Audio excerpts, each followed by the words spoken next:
Hi hello guys welcome back to our channel. చూస్తుండగానే 45 days అయితే గడిచిపోయింది నా పాపకి. నేను ఫస్ట్ వ్యాక్సిన్ తీసుకోవడానికి అయితే వెళ్ళాను. అక్కడ నాకు చాలా అంటే చాలా భయం వేసింది. అసలుకి అంత చిన్న పిల్లలు అందరూ అలా ఏడుస్తుంటే ఇంజెక్షన్ వేయిస్తుంటే నాకు భయమైంది. అసలుకి నా బేబీని నాకు పట్టుకోవాలన్నా చాలా అంటే చాలా భయమైంది అసలుకి. అందుకే నేను ఆశకే ఇచ్చాను. నేను ఆశనే తీసుకొని అక్కడ ఇంజెక్షన్ అయితే వేయించడం చూస్తున్నారు కదా. ఫస్ట్ అయితే ఒక సిరప్ అయితే వేయించారు నీడిల్లోకి తీసి. అప్పుడు మా డాడీ ఎత్తుకున్న తర్వాత ఆశతోనే వేయించాము ఇంజెక్షన్ అయితే. వీడియో తీసుకున్నాను. భయానికి పాపను కూడా పట్టుకోవాలి అసలుకి. మా మమ్మ అయితే ఏకంగా బయటకు వెళ్ళి కూర్చుంది భయానికి.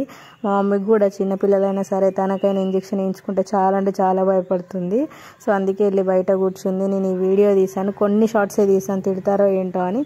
మీరు కూడా ఇలా నేనా అనేది కామెంట్లో కామెంట్ చేయండి.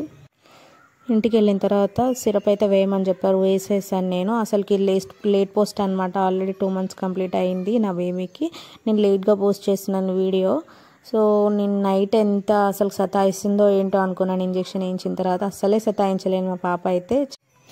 పిల్లలకి ఫీవర్ వస్తుంది అసలు చాలా సతాయిస్తారు, నిద్ర కూడా పోరు అని చెప్పారు. కానీ నా పాప అయితే అలా కాదు, చాలా హ్యాపీగా పడుకుంది. అసలుకి నాకు ఏ ఇబ్బంది పెట్టలేదు.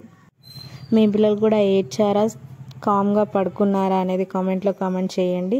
థ్యాంక్ యూ చిన్ని తల్లి, you are my lucky charm.